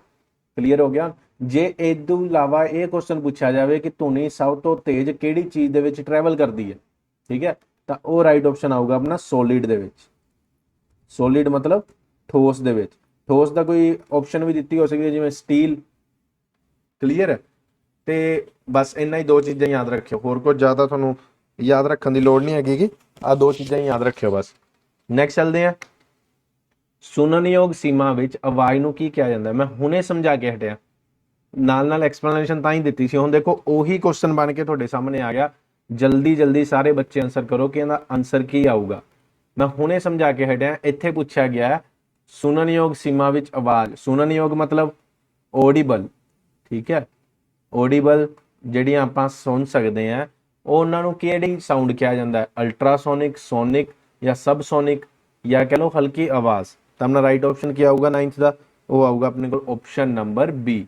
ਉਹਨੂੰ ਕੀ ਕਿਹਾ ਜਾਂਦਾ, ਸੋਨਿਕ ਸਾਊਂਡ। Sonic sound. ਇਹ ਕਿੱਥੋਂ ਤੱਕ, ਹੁਣ ਇੱਕ ਚੀਜ਼ ਦਾ ਧਿਆਨ ਰੱਖਿਓ ਕਿ ਆਪਸ਼ਨ ਕਹਿ ਲਓ ਕਿ ਕੁਐਸਚਨ ਇਹ ਵੀ ਬਣ ਕੇ ਆ ਸਕਦਾ ਹੈ ਕਿ ਸੋਨਿਕ ਸਾਊਂਡ ਕਿੱਥੋਂ ਤੋਂ ਲੈ ਕੇ ਕਿੱਥੋਂ ਤੱਕ ਦਾ ਹੁੰਦਾ। ਜੇ ਜ਼ਿਆਦਾ ਹੀ ਐਗਜ਼ਾਮੀਨਰ ਨੇ ਟਿਪੀਕਲ ਜਾਣਾ ਹੋਇਆ ਤਾਂ ਤੁਸੀਂ ਆਨਸਰ ਕੀ ਲਿਖੋਗੇ 20 ਹਰਟਸ ਟੂ 20,000 ਹਰਟਸ। ਕਲੀਅਰ ਹੈ। ਦੇਖੋ ਮੈਂ ਨਿੱਕੇ ਨਿੱਕੇ ਸਾਰੇ ਪੁਆਇੰਟ ਨਾਲ ਕਲੀਅਰ ਕਰਾਈ ਜਾਂਦਾ। ਨੈਕਸਟ ਚਲਦੇ ਆ, ਸਪੀਡ ਹੈ। ਠੀਕ ਹੈ, ਸਪੀਡ ਕੀ ਹੈ ਆਪਣੇ ਕੋਲੇ। ਹੁਣ ਸਿੱਧਾ ਸਿੱਧਾ ਇਹ ਬਸ ਫਾਰਮੂਲਾ ਪੁੱਛਿਆ ਗਿਆ, ਇਹਨੂੰ ਪੰਜਾਬੀ 'ਚ ਜ਼ਿਆਦਾ ਹੀ ਟਿਪੀਕਲ ਲਿਖਤਾ ਮੈਂ, ਪਰ ਤੁਹਾਨੂੰ ਮੈਂ ਇੰਗਲਿਸ਼ ਦੇ ਵਿੱਚ ਵੀ ਨਾਲ ਹੀ ਦੱਸ ਦਿੰਦਾ। ਤਾਂ ਇਹਦੇ ਵਿੱਚ ਕੀ ਆਊ, ਸਪੀਡ ਕੀ ਹੈ ਆਪਣੇ ਕੋਲ, ਸਪੀਡ ਇਜ਼ ਆਪਣਾ ਇਹ ਕੁਐਸਚਨ ਹੈ ਤਾਂ ਰਾਈਟ ਆਪਸ਼ਨ ਕੀ ਆ ਗਈ, option number A, distance travel by time. ठीक है, ज्यादा कंफ्यूज नहीं होना, बस इतना ही याद रख लियो। नेक्स्ट चलते हैं, एक पेंडुलम 4 ਸਕਿੰਟਾਂ ਵਿੱਚ 20 ਵਾਰ ਦੁਹਰਾਉਂਦਾ ਹੈ। ठीक है, ਇਸ ਦੀ ਸਮਾਂ ਮਿਆਦ ਲੱਭਣੀ ਆਪਾਂ ਕੀ ਆਊਗੀ। ਹੁਣ ਦੇਖੋ ਇੱਕ ਪੈਂਡੂਲਮ ਹੈ 4 ਸਕਿੰਟਾਂ ਵਿੱਚ 20 ਵਾਰ ਦੁਹਰਾਉਂਦਾ ਹੈ, ਕਿੰਨੇ ਵਾਰੀ 20 ਵਾਰੀ। ठीक है, ਕਿੰਨੇ ਸੈਕਿੰਡ ਦੇ ਵਿੱਚ 4 ਸੈਕਿੰਡ ਦੇ ਵਿੱਚ। ਤਾਂ ਆਪਣਾ ਇਹਦੇ ਵਿੱਚ ਕੀ ਆਊਗਾ ਕਿ ਆਪਾਂ ਇਹਦੀ ਸਮਾਂ ਮਿਆਦ ਲੱਭਣੀ ਹੈ ਕਿ ਕਿੰਨੀ ਆਊਗੀ। ਤਾਂ ਆਪਣਾ ਰਾਈਟ ਆਪਸ਼ਨ ਕੀ ਆਊਗਾ, ਇਹਦਾ ਰਾਈਟ ਆਪਸ਼ਨ ਆਊਗਾ ਆਪਣੇ ਕੋਲ ਆਪਸ਼ਨ ਨੰਬਰ ਸੀ। ਠੀਕ ਹੈ, ਇਹਦਾ ਕਿ 4/20 ਇਹਨੂੰ ਕੱਟ ਕੇ ਕਿੰਨਾ ਆ ਜਾਊਗਾ ਆਪਣੇ ਕੋਲੇ, ਪਹਿਲਾਂ ਤਾਂ 0 ਤੇ ਲੈ ਆਵਾਂਗੇ ਕਿਉਂਕਿ ਉੱਪਰ ਹੈ ਜਿਹੜਾ, ਫਿਰ ਕਟਿੰਗ ਕਰਨ ਲੱਗੇ ਤੁਹਾਨੂੰ ਡਿਵਾਈਡ ਕਰਨਾ ਪੈਣਾ ਹੈ ਕਰਕੇ। ਤਾਂ ਇਹਦਾ ਆਪਣੇ ਕੋਲ ਕੀ ਆ ਜਾਊਗਾ 0.25 ਆਊਗਾ। ठीक है, 0.25 या 0.2 सेकंड भी। इन्हें सॉल्व करके देख लियो, जो ना पता लगे तो पूछ लियो मेरे तो, मैं दस दूंगा। नेक्स्ट चलते हैं, आवाज की उच्चता निर्धारित करती है जिहड़ी उच्चता है जिहड़ी अपने कोले। ठीक है, जिहड़ा हायर होंदा कह लो या लाउडनेस होंदी कह लो, काहदे ते निर्धारित करती है अपने कोले, वो आऊगा अपने कोले 12वें दा ऑप्शन नंबर। पहला तो ए है पिच ते, दूजी है फ्रीक्वेंसी ते, तीजी है एंपलीट्यूड ते डी अपने कोले टाइम ते। ठीक है, तो अपना राइट आंसर की आऊगा, काहदे ते निर्धारित करती है, वो करती है अपने कोले एंपलीट्यूड ते। हुण एक चीज़ सुन लो क्यों, हुण मैं डिटेल देन लग्या, कह लो थ्योरी कराउण लग्या, ध्यान नाल सुन लियो, फिर अगले क्वेश्चन भी जे कोई होया डाउट तो तुहानूं क्लीयर हो जाणगे सारे। देखो सब तो पहला तो साउंड की है अपने कोले, सब तो पहला साउंड की है, साउंड अपने कोल हैगी है वाइब्रेशन। ਤੇ ਇਹਦੇ ਵਿੱਚ ਓਬਵੀਅਸ ਹੈ ਕਿ ਵੇਵਸ ਹੋਣਗੀਆਂ, ਧਿਆਨ ਨਾਲ ਦੇਖੀ ਚੱਲਿਓ, ਇੰਗਲਿਸ਼ ਹੀ ਦੱਸਣ ਲੱਗਿਆ। ਇਹਦੇ ਵਿੱਚ ਕੀ ਹੈ, ਵੇਵਸ ਹੋਣਗੀਆਂ। ਵੇਵਸ ਦੇ ਵਿੱਚ ਦੋ ਟਾਈਪਸ ਹੋਣਗੀਆਂ, ਇੱਕ ਤਾਂ ਹੋ ਗਈਆਂ ਇਲੈਕਟ੍ਰੋਨਿਕ, ਇੱਕ ਹੋ ਗਿਆ ਮਕੈਨੀਕਲ। ਠੀਕ ਹੈ, ਇੱਕ ਹੋ ਗਿਆ ਮਕੈਨੀਕਲ। ਨੈਕਸਟ ਦੇਖੋ, ਇਲੈਕਟ੍ਰੋਨਿਕ ਹੋ ਗਿਆ ਤੇ ਮਕੈਨੀਕਲ ਹੋ ਗਿਆ। ਹੁਣ ਆਪਣੇ ਕੋਲ ਕੀ ਹੈ, ਮਕੈਨੀਕਲ ਤੋਂ ਬਾਅਦ ਆਪਣੇ ਕੋਲ ਆ ਗਿਆ ਟਰਾਂਸਵਰਸ। ਮਕੈਨੀਕਲ ਦਾ ਪਾਰਟ ਹੈ, ਠੀਕ ਹੈ, ਟਰਾਂਸਵਰਸ ਤੇ ਲੌਂਗੀਟਿਊਡਨਲ, ਟਰਾਂਸਵਰ ਤੇ ਲੌਂਗੀਟਿਊਡਨਲ। ਧਿਆਨ ਨਾਲ ਸਮਝੀ ਚਲੋ, ਮੈਂ ਦੁਬਾਰਾ ਫਿਰ ਰਿਪੀਟ ਕਰਦਾ। ਸਾਊਂਡ ਇੱਕ ਤਰ੍ਹਾਂ ਦੀ ਵਾਈਬ੍ਰੇਸ਼ਨ ਹੈ, ਦੋ ਤਰ੍ਹਾਂ ਦੀਆਂ ਵੇਵਸ ਹੈ, ਇਲੈਕਟ੍ਰੋਨਿਕ ਤੇ ਮਕੈਨੀਕਲ। ਹੁਣ ਮਕੈਨੀਕਲ ਵੀ ਅੱਗੋਂ ਦੋ ਟਾਈਪਸ ਦੀਆਂ, ਇਲੈਕਟ੍ਰੋਨਿਕ ਤਾਂ ਆਪਾਂ ਨਹੀਂ ਕਰਦੇ ਜ਼ਿਆਦਾ ਅੱਗੋਂ, ਬਸ ਕੁਛ ਵੀ ਤੁਸੀਂ ਬਸ ਮਕੈਨੀਕਲ ਨੂੰ ਲੈ ਕੇ ਚੱਲਣਾ। ਮਕੈਨੀਕਲ ਅੱਗੋਂ ਦੋ ਤਰ੍ਹਾਂ ਦੀਆਂ, ਟਰਾਂਸਵਰਸ ਤੇ ਲੌਂਗੀਟਿਊਡਨਲ। ਠੀਕ ਹੈ, ਹੁਣ ਟਰਾਂਸਫਰ ਕੀ ਹੁੰਦਾ ਆਪਣੇ ਕੋਲੇ, ਇਹ ਸੌਖੇ ਤਰੀਕੇ ਨਾਲ ਦੱਸੂਗਾ, ਬੁੱਕ ਦੇ ਵਿੱਚੋਂ ਕਹਿ ਲਓ ਕਿ ਜਮਾਂ ਹੀ ਤੁਹਾਨੂੰ ਉਲਝਾਊਂਗਾ ਨਹੀਂ, ਸਿੰਪਲ ਜਿਵੇਂ ਆਪਾਂ ਯਾਦ ਕਰਨਾ ਉਸ ਢੰਗ ਨਾਲ ਦੱਸੂਗਾ। ਹੁਣ ਦੇਖੋ, ਟਰਾਂਸਫਰਸ ਜਿਹੜੀਆਂ ਵੇਵ ਹੁੰਦੀਆਂ, ਟਰਾਂਸਫਰ ਦਾ ਮਤਲਬ ਕੀ ਹੁੰਦਾ, ਕਿਸੇ ਚੀਜ਼ ਨੂੰ ਆਪਾਂ ਇੱਕ ਜਗ੍ਹਾ ਤੋਂ ਦੂਜੀ ਜਗ੍ਹਾ ਤੇ ਭੇਜਣਾ। ਠੀਕ ਹੈ, ਸਿਰਫ ਯਾਦ ਰੱਖਣ ਦੀ ਗੱਲ ਹੈ। ਹੁਣ ਟਰਾਂਸਫਰਸ ਵੇਵ ਚੱਲਦੀਆਂ, ਆ ਦੇਖੋ, ਜਿਵੇਂ ਆਪਾਂ ਹੁਣ ਮੰਨ ਕੇ ਚਲੋ ਇਹ ਧਾਗਾ, ਠੀਕ ਹੈ, ਧਾਗੇ ਤੇ ਜਦੋਂ ਤੁਸੀਂ ਉਂਗਲ ਮਾਰੋਗੇ ਤਾਂ ਉੱਪਰ ਨੀਚੇ ਹੋਊਗਾ ਨਾ, ਸੇਮ ਐ ਕਰਕੇ ਚੱਲੂਗੀ ਨਾ ਵੇਵ ਵਾਲੀ। ਤਾਂ ਇਹਨੂੰ ਆਪਾਂ ਕੀ ਕਵਾਂਗੇ, ਟਰਾਂਸਫਰਸ ਵੇਵ। ਠੀਕ ਹੈ, ਇਹ ਕੀ ਆਪਣੇ ਕੋਲੇ ਟਰਾਂਸਫਰਸ ਵੇਵ। ਕਲੀਅਰ ਹੈ। ਤਾਂ ਹੁਣ ਇਹਦੇ ਵਿੱਚ ਕੀ ਹੁੰਦਾ, ਇੱਥੋਂ ਲੈ ਕੇ ਇੱਥੋਂ ਤੱਕ, ਆਹ ਵਾਲੀ ਤੇ ਜਿਹੜਾ ਸਟਾਰਟਿੰਗ ਤੇ ਐਂਡ ਪੁਆਇੰਟ, ਇਹ ਹੁੰਦੀ ਆਪਣੇ ਕੋਲੇ ਵੇਵ ਦੀ ਲੈਂਥ, ਵੇਵ ਲੈਂਥ। ਧਿਆਨ ਨਾਲ ਸਮਝੀ ਚੱਲੋ, ਨਿੱਕੀਆਂ ਨਿੱਕੀਆਂ ਚੀਜ਼ਾਂ ਮੈਂ ਬਹੁਤ ਕਰਾ ਦੇਣੀਆਂ। ਇਹ ਹੁੰਦੀ ਹੈ ਆਪਣੇ ਕੋਲੇ ਵੇਵ ਲੈਂਥ। ਕਲੀਅਰ ਹੈ। ਹੁਣ ਦੇਖੋ ਥਿਊਰੀ ਚੱਲੀ ਜਾਂਦੀ ਹੈ ਆਪਣੀ, ਵੇਵ ਲੈਂਥ ਹੋ ਗਈ, ਤੇ ਆਹ ਵਾਲੀਆਂ ਕੀ ਹੁੰਦੀ ਹੈ, मैं हुणे दस के हटिया, ये हुंदा अपने कोले एंपलीट्यूड। एंपलीट्यूड क्लीयर है। एक हो गया अपने को एंपलीट्यूड, एक होगी वेवलेंथ। ये दो एक बार याद रख लो। एंपलीट्यूड हुंदा ना जिहड़ा, वो अपने को की है आवाज़ की लाउडनेस जिन्हें ते निर्धारित कर दिया, वो हुंदा एंपलीट्यूड। हुण आ गया अपने को अगों लॉन्गीट्यूडनल। ट्रांसवर्स क्लीयर हो गया, ठीक है। ट्रांसवर्स तो बाद अपने को आ गया लॉन्गीट्यूडनल। लॉन्गीट्यूडनल दस देना, ये थोड़ा जिहा इंपोर्टेंट है। ये लॉन्गीट्यूडनल दे विच की है अपने को, ये है एक तरह का स्प्रिंग। आ स्प्रिंग है ना, तो उदों बाद की है, ये होर कंप्रैस हो गया, इनू फिर ओपन हो गया, फिर कंप्रैस हो गया। समझ रहे हो ना। हुण देखो जेड़ा तां आ वाला ओपन वाला, ठीक है, आ वाला इनू की कह देंगे रेयरफैक्शन। तो आ की है, जदों आप किसी चीज़ को नप दें ना, करके आ देखो आ नपी हुई है चीज़, तो यह की है अपने को कंप्रैशन, कंप्रैस कर दें। एक ही हो गया कंप्रैशन हो गया। दो चीज़ां हो गई इहदे, एक हो गया रेयरफैक्शन जिहड़ा थोड़ा जिहा ढिला है, तो एक हो गया जिहड़ा कंप्रैस किया होया उहनूं कहंदे कंप्रैशन। हुण जे तुहानूं पुछया जावे कि जिहड़ी साउंड है वो किहड़ी वेव का हिस्सा है, ठीक है, तो वह अपना भी आ भी आंसर आऊगा लॉन्गीट्यूडनल वेव्स का। क्यों? क्योंकि अपनी आवाज़ भी है जिहड़ी वो की है, कदे वज के किसी चीज़ ते कंप्रैस हो गई, कदे रेयरफैक्शन हो गई, उहदे विच खलाअ हो गया। हुण जे एक जगह तो दूजी जगह ते जाऊ, वाइब्रेशन पैदा होकर जाती है ना, पहले अपने गले तो वोकल कोर्ड तो जाती है, फिर उस तो बाद मूँह तो जो आप हवा दे टकराउंदी है, फिर जिहड़े हौली हौली पार्टिकल्स टकरा के फिर दूसरे परसन ताईं पहुँचती है वाइब्रेशन के थ्रू, तो वह भी किहदे वांगू वर्क करती है, लॉन्गीट्यूडनल वांगू।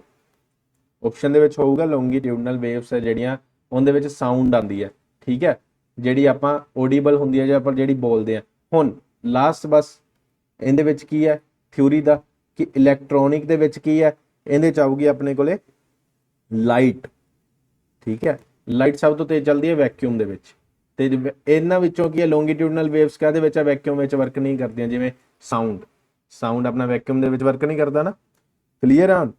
हुण चलदे आपां अगे, हुण MCQ ते हुण ज़्यादा बोर नहीं करना, बस ये समझो थोड़ा सारा चैप्टर शॉर्ट दे विच तुहानूं समझाता मैं। हुण जिन्ने भी क्वेश्चन पूछूंगा, ਜਿਹੜੇ ਬੱਚੇ ਨੇ ਤਾਂ ਇਹ ਸਮਝ ਲਏ, ਉਹਨਾਂ ਨੂੰ ਚੰਗੀ ਤਰ੍ਹਾਂ ਆਉਂਦੇ ਹੋਣਗੇ ਹੁਣ ਕਿ ਕਿਹੜੀਆਂ ਚੀਜ਼ਾਂ ਆਪਾਂ ਕਰੀ ਜਾਂਦੇ ਆ। ਇੱਕ ਸੈਕਿੰਡ ਵਿੱਚ ਇੱਕ ਜਿਹੜਾ ਬੋਡੀ ਹੈ, ਵਾਈਬ੍ਰੇਸ਼ਨ ਬੋਡੀ ਹੈ, ਉਹਦੇ ਦੁਆਰਾ ਜਿਹੜੀਆਂ ਵਾਈਬ੍ਰੇਸ਼ਨ ਕੀਤੀਆਂ ਜਾਂਦੀਆਂ, ਠੀਕ ਹੈ, ਇੱਕ ਸੈਕਿੰਡ ਵਿੱਚ ਜਿਹੜੀ ਵਾਈਬ੍ਰੇਸ਼ਨ ਬੋਡੀ ਦੁਆਰਾ ਵਾਈਬ੍ਰੇਸ਼ਨਸ ਕੀਤੀਆਂ ਜਾਂਦੀਆਂ, ਉਹਨੂੰ ਜਿਹੜੀਆਂ ਵਾਈਬ੍ਰੇਸ਼ਨ ਦੀ ਗਿਣਤੀ ਆ ਉਹਨੂੰ ਕੀ ਕਹਿੰਦੇ ਆ ਉਹਨੂੰ, ਠੀਕ ਹੈ, 13ਵੇਂ ਦਾ ਉਹਨਾਂ ਦੁਆਰਾ ਕੀਤੀਆਂ ਵਾਈਬ੍ਰੇਸ਼ਨ ਦੀ ਗਿਣਤੀ ਹੈ, ਉਹਨੂੰ ਕੀ ਕਹਿੰਦੇ, ਜਾਂ ਕਹਿ ਲਓ ਉਹਨੂੰ ਕਹਿੰਦੇ ਫ੍ਰੀਕੁਐਂਸੀ, ठीक है। ਉਹਨੂੰ ਕੀ ਕਹਿੰਦੇ ਆ ਫ੍ਰੀਕੁਐਂਸੀ। ਇੱਕ ਸੈਕਿੰਡ ਜਿਹੜੀ ਵਾਈਬ੍ਰੇਸ਼ਨ ਹੁੰਦੀ ਆ ਬੋਡੀ ਕੋਈ, ਜਿਵੇਂ ਹੁਣੇ ਦੱਸਿਆ ਸੀ ਨਾ, ਆ ਵਾਈਬ੍ਰੇਟ ਹੋ ਰਹੀ ਹੈ, ਇੱਕ ਸੈਕਿੰਡ 'ਚ ਜਿੰਨੀ ਵੀ ਹੁੰਦੀ ਆ ਉਹਨੂੰ ਕਹਿੰਦੇ ਆ ਫ੍ਰੀਕੁਐਂਸੀ ਹੁੰਦੀ, ਕਿ ਇਹਦੀ ਇੰਨੀ ਫ੍ਰੀਕੁਐਂਸੀ। ਆਪਾਂ ਕਹਿ ਨਹੀਂ ਦਿੰਦੇ ਕਿ ਇਹਦੀ ਕੰਮ ਕਰਨ ਦੀ ਸਮਰੱਥਾ ਇੰਨੀ ਆ। ਉਹ ਕਿਵੇਂ ਕਹਿੰਦੇ ਆਪਾਂ, ਕਿਸੇ ਚੀਜ਼ ਤੋਂ ਜਜਮੈਂਟ ਲਾ ਕੇ ਕਿ ਉਹ ਕਿੰਨਾ ਭਾਰ ਚੱਕੀ ਜਾਂਦਾ, ਕਿੰਨਾ, ਉਵੇਂ ਹੀ ਹੈ ਕਿ ਜੇ ਸਾਊਂਡ ਦਾ ਹੋ ਗਿਆ ਵਾਈਬ੍ਰੇਸ਼ਨ ਤੋਂ ਪਤਾ ਲੱਗ ਜਾਂਦਾ ਕਿ ਕਿੰਨੀ ਕੁ ਉਹਦੀ ਫ੍ਰੀਕੁਐਂਸੀ ਹੈ ਕੰਮ ਕਰਨ ਦੀ, ਜਾਂ ਇਹਦੀ ਆਵਾਜ਼ ਕਿੰਨੀ ਕੁ ਲਾਊਡ ਹੈ ਜਾਂ ਲੋ ਹੈ। ਨੈਕਸਟ ਚੱਲਦੇ ਆ। ਕਿਸੇ ਸਰੀਰ ਦੇ ਇਸ ਦੀ ਮੱਧ ਸਥਿਤੀ ਤੋਂ ਵੱਧ ਵਿਸਥਾਪਨ ਨੂੰ ਕਿਹਾ ਜਾਂਦਾ ਹੈ। ਹੁਣ ਦੇਖੋ क्वेश्चन उलझाया गया सिर्फ, और कुछ भी है नहीं, या कह लो कि पंजाबी दे विच होण करके तुहानूं सिर्फ ते सिर्फ कन्फ्यूज कर सकदा है, होर कुछ भी है नहीं। मैं हुणे समझा के हटिया कि क्वेश्चन देखो की पुछया। एक बॉडी है अपने कोले, ठीक है, इस दे मध्य विचों, मध्य स्थिति विचों ते वध तो वध विस्थापन नूं, हुण देखो मध्य स्थिति अपने कोल की है, मान लो आ वाली है, इत्थों लैके चलते हैं, आ वाली है, तो इहदी हाइट तक, ठीक है, मेन तो एक्सट्रीम पोजीशन तक जिहड़ा आ वाला हिस्सा है, उहदे विस्थापन हुंदा जिहड़ा उहदे विच आउण जाण हुंदा, उहनूं की कहा जांदा है, हुणे दस्सिया सी ना मैं, उहनूं 14वें दा आऊगा अपने कोले आंसर, वो आऊगा एंपलीट्यूड। उहनूं कहा जांदा है एंपलीट्यूड कहा जांदा, ठीक है, उहनूं की कहा जांदा एंपलीट्यूड। मेन तो एक्सट्रीम पोजीशन तक की कहा जांदा, उहनूं एंपलीट्यूड कहा जांदा। नैक्सट चलते हैं। 20 डिग्री सैल्सीਅਸ ਤੇ आवाज़ ਦਾ वेग लगभग ਹੁੰਦਾ है। ਹੁਣ एक चीज़ याद रखियो, ਜਿਹੜਾ साउंड है वो टैंपरेचर ਤੇ भी निर्भर करती है, ठीक है। नॉर्मल ਜਿਹੜੀ साउंड की कह लो स्पीड ਹੁੰਦੀ है, आई थिंक 344 या 41 मीटर पर सैकेंड ਦੀ ਹੁੰਦੀ है, ठीक है। ਇੱਥੇ ਆਪਣੇ ਕੋਲੇ 20 ਡਿਗਰੀ ਦੀ ਪੁੱਛਿਆ ਗਿਆ ਨਾ, ਨੋਰਮਲ 20 ਡਿਗਰੀ ਨੂੰ ਲੈ ਕੇ ਚੱਲਦੇ ਆ ਤਾਂ ਆਪਣਾ ਰਾਈਟ ਆਪਸ਼ਨ ਕੀ ਆ ਗਿਆ ਇਹਦਾ 340 ਡਿਗਰੀ ਜਿਹੜਾ 340 ਮੀਟਰ ਪਰ ਸੈਕਿੰਡ। ਠੀਕ ਹੈ। ਇੱਥੇ ਵੈਲੋਸਿਟੀ ਪੁੱਛੀ ਗਈ ਹੈ, ਇੱਥੇ ਕੀ ਪੁੱਛੀ ਗਈ ਹੈ, ਵੈਲੋਸਿਟੀ ਪੁੱਛੀ ਗਈ ਹੈ। ਕਲੀਅਰ ਹੋ ਗਿਆ। ਨਿੱਕੀਆਂ ਨਿੱਕੀਆਂ ਚੀਜ਼ਾਂ ਧਿਆਨ ਚ ਰੱਖੋਗੇ ਤਾਂ ਬਹੁਤ ਬੈਨੀਫਿਟ ਹੋਣ ਵਾਲਾ, ਤੁਹਾਨੂੰ ਬਹੁਤ ਜ਼ਿਆਦਾ ਬੈਨੀਫਿਟ ਹੋਣ ਵਾਲਾ। ਨੈਕਸਟ ਚੱਲਦੇ ਹਾਂ। ਆਵਾਜ਼ ਪੈਦਾ ਕੀਤੀ ਜਾ ਸਕਦੀ ਹੈ ਕਿਸ ਦੁਆਰਾ? ਸਿਰਫ ਗੈਰ ਵਾਈਬ੍ਰੇਟਿੰਗ ਵਸਤੂਆਂ ਦੁਆਰਾ, ਥਿੜਕਣ ਵਾਲੀਆਂ ਤੇ ਗੈਰ ਥਿੜਕਣ ਵਾਲੀਆਂ ਵਸਤੂਆਂ ਦੁਆਰਾ। ਵਾਈਬ੍ਰੇਸ਼ਨ ਦਾ ਆਵਾਜ਼ ਨਾਲ ਕੋਈ ਸੰਬੰਧ ਨਹੀਂ, ਜਾਂ ਸਿਰਫ ਕੰਬਣ ਵਾਲੀਆਂ ਵਸਤੂਆਂ। ਮੈਂ ਸਭ ਤੋਂ ਪਹਿਲਾਂ ਇੱਕ ਚੀਜ਼ ਦੱਸੀ ਸੀ ਕਿ ਸਾਊਂਡ ਹੈ ਕੀ, ਦੱਸਿਆ ਸੀ ਨਾ ਕਿਸ ਚੀਜ਼ ਨੂੰ ਸਾਊਂਡ ਕਹਿੰਦੇ ਆਪਾਂ, ਉਹ ਕਹਿੰਦੇ ਆਪਾਂ ਇੱਕ ਵਾਈਬ੍ਰੇਸ਼ਨ ਨੂੰ। ਆਪਣਾ ਰਾਈਟ ਆਪਸ਼ਨ ਕੀ ਆ ਗਿਆ, ਸਿਰਫ ਕੰਬਣ ਵਾਲੀਆਂ ਜਿਹੜੀਆਂ ਵਸਤੂਆਂ ਵਾਈਬ੍ਰੇਟਿੰਗ ਕਰਨ ਵਾਲੀਆਂ, ਵਾਈਬ੍ਰੇਸ਼ਨ ਵਾਲੀਆਂ, ਉਹਨਾਂ ਨੂੰ ਕੀ ਉੱਥੋਂ ਕੀ ਪੈਦਾ ਕੀਤੀ ਜਾ ਸਕਦੀ ਹੈ, ਸਾਊਂਡ। ਠੀਕ ਹੈ। ਆਵਾਜ਼ ਪੈਦਾ, ਧੁਨੀ ਪੈਦਾ ਕੀਤੀ ਜਾ ਸਕਦੀ ਹੈ। ਕਲੀਅਰ ਹੋ ਜਾਂਦੀਆਂ ਨਾ ਚੀਜ਼ਾਂ, ਮੈਂ ਦੱਸ ਦਿਆ ਕਰੋ। ਮੈਂ ਆਈ ਥਿੰਕ ਨੋਰਮਲੀ ਬੋਲ ਰਿਹਾ, ਜ਼ਿਆਦਾ ਤੇਜ਼ ਤਾਂ ਨਹੀਂ ਬੋਲ ਰਿਹਾ। ਚਲੋ, ਵਾਈਬ੍ਰੇਸ਼ਨ ਵਜੋਂ ਵੀ ਜਾਣਿਆ ਜਾਂਦਾ ਹੈ। ਠੀਕ ਹੈ। ਵਾਈਬ੍ਰੇਸ਼ਨ ਵਜੋਂ ਹੋਰ ਕੀ ਮਤਲਬ ਕਹਿ ਲਓ ਕਿ ਕਿਹੜੀ ਚੀਜ਼ ਨੂੰ ਵਾਈਬ੍ਰੇਸ਼ਨ ਵਜੋਂ ਜਾਣਿਆ ਜਾਂਦਾ ਹੋਰ? ਤਾਂ ਇਹਦੇ ਵਿੱਚ ਆਪਸ਼ਨ ਕੀ ਆ, ਵਾਈਬ੍ਰੇਟਰੀ ਮੋਸ਼ਨ, ਅਨੁਵਾਦਕ ਗਤੀ, ਓਸੀਲੇਟਰੀ ਮੋਸ਼ਨ ਤੇ ਕੋਈ ਵੀ ਨਹੀਂ। ਇਹਨਾਂ ਤਿੰਨਾਂ ਚਾਰਾਂ ਵਿੱਚੋਂ ਇੱਕ ਚੀਜ਼ ਹੈ ਜਿਹਨੂੰ ਆਪਾਂ ਵਾਈਬ੍ਰੇਸ਼ਨ ਵੀ ਕਹਿੰਦੇ ਆ, ਜਾਂ ਇਹਨਾਂ ਬਸ ਇਹੀ ਕਹਿ ਲਓ ਕਿ ਜਿਹਨੂੰ ਵਾਈਬ੍ਰੇਸ਼ਨ ਵੀ ਕਹਿੰਦੇ ਆ। ਠੀਕ ਹੈ। ਜਾਂ ਜਿਹੜਾ ਵਾਈਬ੍ਰੇਸ਼ਨ ਵਜੋਂ ਜਾਣਿਆ ਜਾਂਦਾ ਹੈ ਉਹ ਆਪਣੇ ਕੋਲੇ ਓਸੀਲੇਟਰੀ ਮੋਸ਼ਨ। ਹੁਣ ਇਹ ਓਸੀਲੇਟਰੀ ਮੋਸ਼ਨ ਕੀ ਹੁੰਦਾ? ਆਹ ਵਾਲਾ ਮੈਂ ਦੱਸਿਆ ਸੀ ਨਾ ਗੱਲ ਵੀ, ਇੱਥੋਂ ਟਕਰਾਇਆ, ਇੱਥੇ ਵਾਈਬ੍ਰੇਸ਼ਨ ਪੈਦਾ ਕੀਤੀ, ਫਿਰ ਉਹ ਅੱਗੇ ਟਕਰਾਇਆ, ਫਿਰ ਉਹਨੇ ਅੱਗੇ ਵਾਈਬ੍ਰੇਸ਼ਨ ਪੈਦਾ ਕੀਤੀ। ਇਹ ਹੁੰਦਾ ਆਪਣੇ ਕੋਲੇ ਓਸੀਲੇਟਰੀ ਮੋਸ਼ਨ। ਇੰਗਲਿਸ਼ 'ਚ ਵੀ ਇਹਨੂੰ ਇਹੀ ਕਹਿੰਦੇ ਆ, ਵਾਈਬ੍ਰੇਸ਼ਨ ਵਜੋਂ ਨੋਨ ਐਜ਼ ਵਾਈਬ੍ਰੇਸ਼ਨ। ਠੀਕ ਹੈ। ਤਾਂ ਆਪਣਾ ਕੀ ਆ, ਓਸੀਲੇਟਰੀ ਮੋਸ਼ਨ। ਕਲੀਅਰ ਹੋ ਗਿਆ। ਆ ਜਿਹੜੀਆਂ ਬੋਲਸ ਵੱਜਦੀਆਂ ਰਹਿੰਦੀਆਂ, ਇਹਦੇ ਵਿੱਚ ਕਿਹੜੀ એનર્ਜੀ ਹੈ? ਮਕੈਨੀਕਲ એનર્ਜੀ ਵਰਕ ਕਰ ਰਹੀ ਹੈ, ਦੱਸਿਆ ਸੀ ਨਾ ਕੱਲ। ਤੇ ਕਿਹੜੀਆਂ ਮਕੈਨੀਕਲ ਦੇ ਵਿੱਚ ਕਿਹੜੀਆਂ ਹੁੰਦੀਆਂ? ਕਾਈਨੈਟਿਕ ਹੁੰਦੀ ਹੈ ਤੇ ਇੱਕ ਪੋਟੈਂਸ਼ੀਅਲ ਹੁੰਦੀ ਹੈ। ਉਹੀ ਚੀਜ਼ਾਂ ਵਾਰ-ਵਾਰ ਰਿਪੀਟ ਹੋਣਗੀਆਂ ਜੇ ਧਿਆਨ ਨਾਲ ਸਮਝੋਗੇ। ਜੇ ਨਹੀਂ ਸਮਝੋਗੇ, ਅੱਜ ਵੀ ਬੱਚੇ ਘੱਟ ਕਲਾਸ ਲਾਈ ਜਾਂਦੇ ਸੀਗੇ, ਕਿਉਂ ਮੈਨੂੰ ਰੀਜ਼ਨ ਨਹੀਂ ਪਤਾ ਉਸਦਾ। ਫ੍ਰੀਕੁਐਂਸੀ ਵਿੱਚ ਦਰਸਾਈ ਗਈ ਹੈ, ਫ੍ਰੀਕੁਐਂਸੀ ਜਾਏ ਮੰਨ ਲਓ ਇਹ ਕੁਐਸਚਨ ਪੁੱਛਿਆ ਗਿਆ ਕਿ ਫ੍ਰੀਕੁਐਂਸੀ ਦਰਸਾਈ ਜਾਂਦੀ ਹੈ ਕਿਸ ਦੁਆਰਾ? ਠੀਕ ਹੈ। ਕਿਲੋਮੀਟਰ ਦੁਆਰਾ, ਹਰਟਸ, ਗ੍ਰਾਮ, ਡਿਗਰੀ, ਸੈਂਟੀਗ੍ਰੇਡ। ਤਾਂ ਰਾਈਟ ਆਪਸ਼ਨ ਕੀ ਹੋਊਗਾ? ਇਹ ਤਾਂ ਪਤਾ ਹੋਣਾ ਚਾਹੀਦਾ ਸਭ ਨੂੰ, ਕਿਉਂਕਿ ਇਹ ਕਿੰਨੇ ਵਾਰੀ ਆਪਾਂ ਰਿਪੀਟ ਕਰ ਚੁੱਕੇ ਹਾਂ, ਕਿੰਨੇ ਵਾਰੀ। ਤਾਂ ਆਪਣਾ ਰਾਈਟ ਆਪਸ਼ਨ ਕੀ ਆਊਗਾ 18ਵੇਂ ਦਾ? ਉਹ ਆਊਗਾ ਆਪਣੇ ਕੋਲੇ ਹਰਟਸ। ਹਰਟਸ ਦੁਆਰਾ ਜਿਹੜੀ ਫ੍ਰੀਕੁਐਂਸੀ ਨੂੰ ਦਰਸਾਇਆ ਜਾਂਦਾ ਹੈ। ਠੀਕ ਹੈ। ਫ੍ਰੀਕੁਐਂਸੀ ਕਿਸ ਵਿੱਚ ਦਰਸਾਈ ਜਾਂਦੀ ਹੈ? ਹਰਟਸ ਦੇ ਵਿੱਚ ਦਰਸਾਈ ਜਾਂਦੀ ਹੈ। ਨੈਕਸਟ ਚੱਲਦੇ ਹਾਂ 19ਵੇਂ ਵੱਲ। ਪ੍ਰਤੀ ਸੈਕਿੰਡ ਜਿਹੜਾ ਓਸੀਲੇਸ਼ਨਾਂ ਦੀ ਸੰਖਿਆ ਨੂੰ ਕਿਹਾ ਜਾਂਦਾ ਹੈ। ਠੀਕ ਹੈ। ਹੁਣ ਓਸੀਲੇਟਰੀ ਜਿਹੜਾ ਮੋਸ਼ਨ ਕੀਤਾ ਸੀ ਨਾ, ਉਹਦੇ ਵਿੱਚ ਕੀ ਆ ਆਪਣੇ ਕੋਲੇ ਹੁਣ ਪ੍ਰਤੀ ਸੈਕਿੰਡ, ਇੱਕ ਸੈਕਿੰਡ ਵਿੱਚ ਜਿਹੜੇ ਓਸੀਲੇਸ਼ਨ ਦੀ ਸੰਖਿਆ ਹੁੰਦੀ ਹੈ ਉਹਨਾਂ ਨੂੰ ਕੀ ਕਿਹਾ ਜਾਂਦਾ? ਓਸੀਲੇਸ਼ਨ ਦਾ ਐਂਪਲੀਟਿਊਡ, ਓਸੀਲੇਸ਼ਨ ਦੀ ਪਿਚ, ਓਸੀਲੇਸ਼ਨ ਦੀ ਬਾਰੰਬਾਰਤਾ ਤੇ ਕੋਈ ਵੀ ਨਹੀਂ। ਤਾਂ 19ਵੇਂ ਦਾ ਕੀ ਆਊਗਾ? ਦੇਖੋ, ਜਦੋਂ ਵੀ ਤੁਹਾਨੂੰ ਪ੍ਰਤੀ ਸੈਕਿੰਡ ਦੇ ਵਿੱਚ ਕੋਈ ਚੀਜ਼ ਪੁੱਛ ਲੈਣ, ਠੀਕ ਹੈ, ਮੋਸਟਲੀ ਤੌਰ ਤੇ ਉਹਦੀ ਕੀ ਆਊਗੀ? ਫ੍ਰੀਕੁਐਂਸੀ ਹੀ ਆਊਗੀ। ਬਾਰੰਬਾਰਤਾ ਕੀ ਹੋ ਗਿਆ ਆਪਣੇ ਕੋਲ? ਫ੍ਰੀਕੁਐਂਸੀ। ਠੀਕ ਹੈ। ਓਸੀਲੇਸ਼ਨ ਦੀ ਫ੍ਰੀਕੁਐਂਸੀ ਕਿ ਇੱਕ ਸੈਕਿੰਡ ਦੇ ਵਿੱਚ ਕਿੰਨੀਆਂ ਵਾਈਬ੍ਰੇਸ਼ਨ ਪੈਦਾ ਕਰ ਰਿਹਾ, ਇੱਕ ਸੈਕਿੰਡ ਦੇ ਵਿੱਚ ਕਿੰਨੇ ਵਾਰੀ ਉਹ ਟਕਰਾ ਰਿਹਾ, ਤਾਂ ਉਹ ਕੀ ਆਪਣੇ ਕੋਲ ਫ੍ਰੀਕੁਐਂਸੀ ਦੱਸੂਗੀ ਕਿ ਇੰਨੀ ਉਹਦੀ ਫ੍ਰੀਕੁਐਂਸੀ ਹੈ ਇੱਕ ਸੈਕਿੰਡ ਦੇ ਵਿੱਚ। ਕਲੀਅਰ ਹੋ ਜਾਂਦੀਆਂ ਨਾ ਚੀਜ਼ਾਂ। ਨੈਕਸਟ ਚੱਲਦੇ ਆ। ਡੈਸ਼ ਡੈਸੀਬਲ ਤੋਂ ਉੱਪਰ ਆਵਾਜ਼ ਸਰੀਰਕ ਤੌਰ ਤੇ ਦਰਦਨਾਕ ਹੁੰਦੀ ਹੈ, ਫਿਜ਼ੀਕਲੀ ਤੌਰ ਤੇ ਡੈਮੇਜ ਹੁੰਦੀ ਹੈ। ਕਿੰਨੇ ਤੋਂ ਉੱਪਰ, ਕਿੰਨੇ ਡੈਸੀਬਲ ਤੋਂ ਉੱਪਰ ਦੀ ਆਵਾਜ਼? ਹੁਣ ਕੀ ਹੈ? 60, 40, 120 ਜਾਂ 80। ਤਾਂ ਰਾਈਟ ਆਪਸ਼ਨ ਕੀ ਆਊਗਾ ਆਪਣੇ ਕੋਲ 20 ਦਾ? ਉਹ ਆਊਗਾ ਆਪਣੇ ਕੋਲੇ ਆਪਸ਼ਨ ਨੰਬਰ ਡੀ। ਠੀਕ ਹੈ। 80 ਤੋਂ ਜਿਹੜੀ ਉੱਪਰ ਹੁੰਦੀ ਹੈ ਡੈਸੀਬਲ, ਉਹ ਆਪਣੇ ਕੋਲ ਕੀ ਹੁੰਦੀ ਹੈ? ਫਿਜ਼ੀਕਲੀ ਡੈਮੇਜ ਕਰ ਦਿੰਦੀ ਹੈ ਆਪਾਂ ਨੂੰ। ਠੀਕ ਹੈ। ਜਿਵੇਂ ਸੁਣਨ ਸ਼ਕਤੀ ਘਟ ਜਾਣਾ, ਸੁਣਨ ਸ਼ਕਤੀ ਬੰਦ ਹੋ ਜਾਣਾ, ਉਹ ਕੀ ਹੈ? 80 ਡੈਸੀਬਲ ਤੋਂ ਉੱਪਰ ਦੀ। ਨੈਕਸਟ ਚੱਲਦੇ ਆ। ਜਦੋਂ ਵਾਈਬ੍ਰੇਸ਼ਨ ਦਾ ਐਂਪਲੀਟਿਊਡ ਵੱਡਾ ਹੁੰਦਾ ਤਾਂ ਧੁਨੀ ਪੈਦਾ ਹੁੰਦੀ ਹੈ। ਹੁਣ ਦੇਖੋ, ਵਾਈਬ੍ਰੇਸ਼ਨ ਵੀ ਹੋ ਰਹੀ ਹੈ, ਠੀਕ ਹੈ, ਤੇ ਐਂਪਲੀਟਿਊਡ ਜਿਹੜਾ ਵੱਡਾ ਹੋ ਗਿਆ, ਐਂਪਲੀਟਿਊਡ ਤਾਂ ਦਿਮਾਗ 'ਚ ਬੈਠ ਗਿਆ ਨਾ। ਆਹੀ ਚੀਜ਼ ਆਪਣੀ ਆਹ ਵਾਲੀ, ਆਹ ਐਂਪਲੀਟਿਊਡ ਹੈ। ਹੁਣ ਧੁਨੀ ਕੀ ਹੋਊਗੀ? ਕੋਈ ਆਵਾਜ਼ ਨਹੀਂ ਹੋਊਗੀ, ਕਮਜ਼ੋਰ ਹੋਊਗੀ, ਉੱਚੀ ਹੋਊਗੀ। ਐਂਪਲੀਟਿਊਡ ਅਤੇ ਧੁਨੀ ਵਿਚਕਾਰ ਕੋਈ ਸੰਬੰਧ ਨਹੀਂ। ਤਾਂ ਰਾਈਟ ਆਪਸ਼ਨ ਆਪਣਾ ਕੀ ਆਊਗਾ 21ਵੇਂ ਦਾ? ਉਹ ਕੀ ਹੈ? ਹਾਈ ਹੋਊਗੀ, ਜਾਂ ਇਹਨੂੰ ਕਹਿ ਲਓ ਹਾਈ ਦੀ ਥਾਂ ਤੇ ਲਾਊਡ ਹੋਊਗੀ, ਕਿਉਂਕਿ ਜਦੋਂ ਉੱਪਰ ਹੋ ਗਿਆ ਐਂਪਲੀਟਿਊਡ ਤਾਂ ਉਹ ਤਾਂ ਵੱਧ ਤੋਂ ਵੱਧ ਧੁਨੀ ਪੈਦਾ ਕਰੂਗਾ ਓਬਵੀਅਸ ਹੀ ਆਉਂਦਾ, ਕਿਉਂਕਿ ਮੈਂ ਤੁਹਾਨੂੰ ਸਮਝਾ ਚੁੱਕਿਆ ਹੀ ਆ ਪਹਿਲਾਂ। ਹੁਣ ਅਲਟਰਾਸਾਊਂਡ ਉਪਕਰਨ ਬਾਰੰਬਾਰਤਾ ਤੇ ਕੰਮ ਕਰਦੀ ਹੈ। ਹੁਣ ਇਹ ਵੀ ਦੱਸਿਆ ਸੀ ਅਲਟਰਾਸਾਊਂਡ, ਜੇ ਨਾ ਸਮਝਾਇਆ ਹੁੰਦਾ ਨਹੀਂ ਪਤਾ ਲੱਗਣਾ ਸੀ। ਅਲਟਰਾਸਾਊਂਡ ਤੇ ਉਸ ਤੋਂ ਬਾਅਦ ਕੀ ਹੈ, ਫਿਰ ਕਿੰਨੀ ਫ੍ਰੀਕੁਐਂਸੀ ਤੇ ਕੰਮ ਕਰਦੀ ਹੈ ਅਲਟਰਾਸਾਊਂਡ ਹੈ ਜਿਹੜੀ, ਉਹ ਕਰਦੀ ਹੈ ਆਪਣੇ ਕੋਲ 20,000 ਹਰਟਸ ਤੋਂ ਵੱਧ। ਠੀਕ ਹੈ, 20,000 ਹਰਟਸ ਤੋਂ ਵੱਧ, ਜਿੱਥੇ ਵੀ ਲਿਖਿਆ ਹੋਵੇ 20 ਕਿਲੋ ਹਰਟਸ ਤੋਂ ਜ਼ਿਆਦਾ। ਠੀਕ ਹੈ, ਮੋਰ ਦੈਨ 20,000 ਹਰਟਸ। ਕਲੀਅਰ ਹੋਈ ਜਾਂਦੀਆਂ ਚੀਜ਼ਾਂ। ਨੈਕਸਟ ਚਲਦੇ ਹਾਂ 22nd ਕੁਐਸਚਨ ਨਾਲ, ਸੌਰੀ 23rd ਕੁਐਸਚਨ ਨਾਲ। ਆਵਾਜ਼ ਵੱਧ ਤੋਂ ਵੱਧ ਪ੍ਰਸਾਰਿਤ ਹੁੰਦੀ ਹੈ, ਇਹ ਵੀ ਮੈਂ ਦੱਸ ਕੇ ਹਟਿਆ ਹੁਣੇ ਕਿ ਕਿਹੜੀ ਚੀਜ਼ ਦੇ ਵਿੱਚ ਆਵਾਜ਼ ਸਭ ਤੋਂ ਵੱਧ ਜਿਹੜਾ ਕਹਿ ਲਓ ਟਰੈਵਲ ਕਰਦੀ ਹੈ। ਠੀਕ ਹੈ, ਕਿਹੜੀ ਚੀਜ਼ ਹੈ ਜਿੰਦੇ ਵਿੱਚ ਸਭ ਤੋਂ ਜ਼ਿਆਦਾ ਆਵਾਜ਼ ਹੈ, ਸਾਊਂਡ ਹੈ ਜਿਹੜੀ ਟਰੈਵਲ ਕਰਦੀ ਹੈ, ਸੋਲਿਡ, ਲਿਕੁਇਡ, ਗੈਸ ਜਾਂ ਸਾਰੇ। ਤਾਂ ਰਾਈਟ ਆਪਸ਼ਨ ਕੀ ਆਊਗਾ ਆਪਣਾ ਇਹਦਾ, ਉਹ ਆਊਗਾ ਆਪਣੇ ਕੋਲ ਆਪਸ਼ਨ ਨੰਬਰ ਸੀ, ਸੋਲਿਡ। ਠੀਕ ਹੈ, ਕਿੰਦੇ ਵਿੱਚ ਟਰੈਵਲ ਕਰਦੀ ਹੈ ਸਭ ਤੋਂ ਤੇਜ਼, ਉਹ ਆਊਗਾ ਠੋਸ ਆਵਾਜ਼। ਤੇ ਜਿੰਦੇ ਵਿੱਚ ਜਮਾ ਹੀ ਨਹੀਂ ਕਰਦੀਗੀ ਉਹ ਕੀ ਹੈ ਆਪਣੇ ਕੋਲੇ, ਉਹ ਹੈਗਾ ਵੈਕਿਊਮ। ਚਲੋ ਨੈਕਸਟ ਚਲਦੇ ਆ 24th ਵੱਲ। ਮਨੁੱਖੀ ਕੰਨ ਦਾ ਕਿਹੜਾ ਹਿੱਸਾ ਧੁਨੀ ਵਾਈਬ੍ਰੇਸ਼ਨਾਂ ਨੂੰ, ਧਿਆਨ ਨਾਲ ਸੁਣਿਓ ਹੁਣ, ਮੋਸਟ ਇੰਪੋਰਟੈਂਟ ਕੁਐਸਚਨ ਹੈ ਵੀ, ਮਨੁੱਖੀ ਕੰਨ ਦਾ ਕਿਹੜਾ ਹਿੱਸਾ ਹੈ ਜਿਹੜਾ ਕੀ ਕਰਦਾ ਹੈ ਕਿ ਧੁਨੀ ਵਾਈਬ੍ਰੇਸ਼ਨ ਨੂੰ, ਠੀਕ ਹੈ, ਬਿਜਲਈ ਸਿਗਨਲਾਂ ਵਿੱਚ ਬਦਲਦਾ, ਜਿਹੜਾ ਕੀ ਕਰਦਾ ਵਾਈਬ੍ਰੇਸ਼ਨ ਜਿਹੜੇ ਸਾਊਂਡ ਤੋਂ ਕੀ ਕਰਦਾ ਇਲੈਕਟ੍ਰਿਕ ਵਾਈਬ੍ਰੇਸ਼ਨ ਦੇ ਵਿੱਚ ਚੇਂਜ ਕਰਦਾ। ਆ ਦੇਖੋ ਇਹਦੇ ਵਿੱਚ ਕੁਐਸਚਨ ਕੀ ਇੰਗਲਿਸ਼ ਦੇ ਵਿੱਚ ਵੀ, sound vibration to electric vibration.